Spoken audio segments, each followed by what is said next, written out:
નમસ્કાર મિત્રો, શિલાજ નોલેજ કોર્નરમાં આપનું હાર્દિક સ્વાગત છે। આજના વિડીયો દ્વારા આપણે જાણીશું કે બ્રેસ્ટ ફીડિંગના શું ફાયદા થાય છે માતા અને બાળક બંનેને, અને બોટલ ફીડિંગના શું ગેરફાયદા છે એ આપણે આજના વિડીયો દ્વારા જોશું। તો મારો આ વિડીયો છે પૂરેપૂરો જોશો, તેમજ વિડીયોને લાઇક અને શેર પણ કરશો, જેથી વધારેમાં વધારે લોકો સુધી આ માહિતી પહોંચી શકે। તેમજ આપ આ ચેનલમાં જો પહેલી વખત આવ્યા હો તો ચેનલને સબસ્ક્રાઈબ કરવાનું ભૂલશો નહીં। તો ચાલો આપણે જાણીએ આ વિડીયો દ્વારા કે બ્રેસ્ટ ફીડિંગના શું ફાયદા છે અને બોટલ ફીડિંગના શું ગેરફાયદા છે। તો સૌથી પહેલાં જો આપણે વાત કરીએ તો માતાને શું ફાયદો થાય છે બ્રેસ્ટ ફીડિંગથી એ જોઈએ આપણે। તો પહેલું તો છે કે માતા જ્યારે બાળકને ફીડિંગ કરવાનું શરૂ કરે છે, એટલે જન્મ પછી તરત જ, બાળકના જન્મ પછી તરત જ એને ફીડિંગ કરવાનું શરૂ કરે તો માતાને જે ઓર છે એ પડવાની પ્રક્રિયા છે એ જલ્દી થાય છે। બીજું છે માતાનું ગર્ભાશય છે એનું સંકોચન છે એ બરાબર થાય છે, જલ્દી થાય છે, જેથી રક્તસ્રાવ છે એ ઘટી જાય છે, એટલે માતાના શરીરમાં લોહ તત્વની ઉણપ રહેતી નથી। પછી માતાનું શરીર છે સુડોળ થાય છે બ્રેસ્ટ ફીડિંગ કરાવવાથી। પછી માતા છે એ બાળક સાથે રહે છે, એટલે બાળક સાથે વધારે તેનો ઘનિષ્ઠ સંબંધ હોય છે, એટલે બાળકની જે જરૂરિયાત છે એ માતા જલ્દીથી સમજી શકે છે, અને બાળકના ઉછેરમાં અને એને બાળકને શું જરૂરિયાત છે એ માતા જલ્દીથી સમજી શકે છે, એટલે એ પણ એનું બોન્ડિંગ માતા અને બાળકનું વધે છે બ્રેસ્ટ ફીડિંગ કરાવવાથી। પછી માતાને બ્રેસ્ટ ફીડિંગ કરાવવું હોય ત્યારે કોઈ પણ જાતની પૂર્વ તૈયારી કરવાની જરૂર પડતી નથી, અને એ જ્યારે જોઈએ ત્યારે ઉપલબ્ધ હોય છે, એટલે માતા એને આરામથી કોઈ પણ સ્ટ્રેસ વિના બ્રેસ્ટ ફીડિંગ કરાવી શકે છે। હવે આપણે જોઈએ તો બાળકને શું ફાયદા થાય છે। તો બાળકને ફાયદા થાય છે કે જ્યારે બાળક રડે છે ત્યારે માતા તરત જ એને દૂધ પીવડાવી શકે છે, એટલે જરાય વાર લાગતી નથી, અને બાળકને જે જરૂર પડે છે એ તાપમાન ઉપરનું દૂધ ગમે ત્યારે રાત્રે કે દિવસે જ્યારે પણ જરૂર પડે ત્યારે ઉપલબ્ધ હોય છે।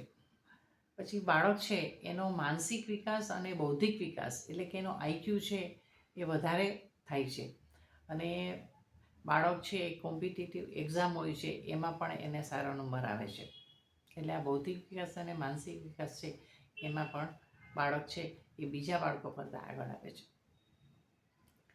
હવે બાળક છે તેને માતાનું દૂધ છે સુપાચ્ય હોય છે, જેથી એની પાચન ક્રિયા છે સારી રીતે થાય છે, અને એને કોઈપણ જાતની તકલીફ પડતી નથી, અને બીજા કોઈ ચેપી રોગ બાળકને થતા નથી, ડાયેરિયા છે, કમળો છે, એવા કોઈ રોગ થતા નથી, એટલે બાળક છે એ વારંવાર બીમાર પડતું નથી, અને એનો વૃદ્ધિ વિકાસ છે સારી રીતે થાય છે।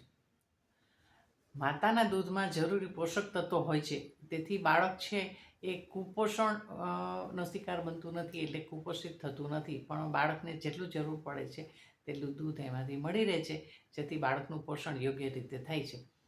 પછી બાળક અને માતા વચ્ચે બોન્ડિંગ છે એ ખૂબ જ વધે છે, એની ભાવનાત્મક જરૂરિયાત છે બાળકની એ આ બ્રેસ્ટ ફીડિંગથી પૂરી થાય છે, એટલે બાળકને આ પણ ફાયદો થાય છે। પછી આવે છે કે મોટી ઉંમરે બાળકને બાળક જ્યારે મોટું થાય ત્યારે તેની બીપી, ડાયાબિટીસ અને મોટાપાની સમસ્યા થાય છે, એ બ્રેસ્ટ ફીડિંગ કરાવતા બાળકોને થતી નથી, એટલે એ લાંબે ગાળે બાળકને આ પણ ફાયદો થાય છે, જેથી માતાએ બાળકને બ્રેસ્ટ ફીડિંગ જ કરાવવું જોઈએ।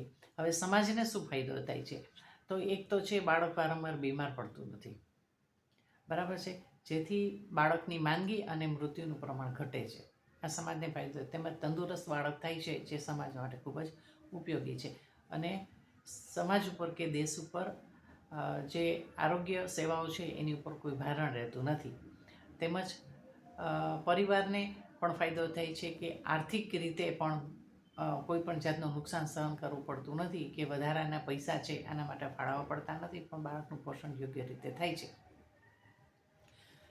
આ રીતે બ્રેસ્ટ ફીડિંગના ફાયદાઓ છે। હવે આપણે જોઈએ કે બોટલ ફીડિંગ શા માટે ન કરાવવું જોઈએ।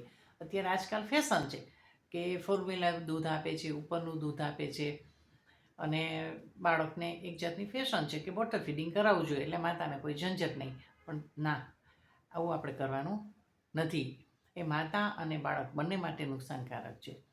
એક તો બોટલ ફીડિંગ કરાવો એટલે માતાને જે દૂધનું ઉત્પાદન છે અટકી જાય છે, એટલે એને બ્રેસ્ટની અંદર જે દૂધનો ભરાવો થાય છે તેનાથી માતા છે એને તકલીફ થાય છે. પછી બોટલ ફીડિંગ છે એ કરાવવા માટે છે એ તમે બાળકને આપો એટલે બાળક છે એને કોઈ પણ મહેનત વિના એ દૂધ ચૂસવાનું ચાલુ કરે છે. એટલે એને કોઈ ચૂસવાની પ્રક્રિયામાં જે તકલીફ પડે છે એ આમાં બોટલના દૂધમાં પડતી નથી. એટલે જ્યારે માતા એને પાછું બોટલનું દૂધ આપીને પોતાનું દૂધ આપશે ત્યારે બાળક છે એને ચૂસવું ગમશે નહીં. આ કે પેલું બોટલમાંથી સીધું દૂધ જલ્દીથી આવતું હતું, જ્યારે આમાં તો ચૂસવામાં થોડી મહેનત પડે છે. એટલે બાળકને પણ ગમશે નહીં અને માતાને છે એ બ્રેસ્ટ ફીડિંગ કરતું હશે તે છોડી દેશે અને બોટલનું દૂધ પીવા મળશે. એટલે બાળક માટે પણ આ નુકસાનકારક છે.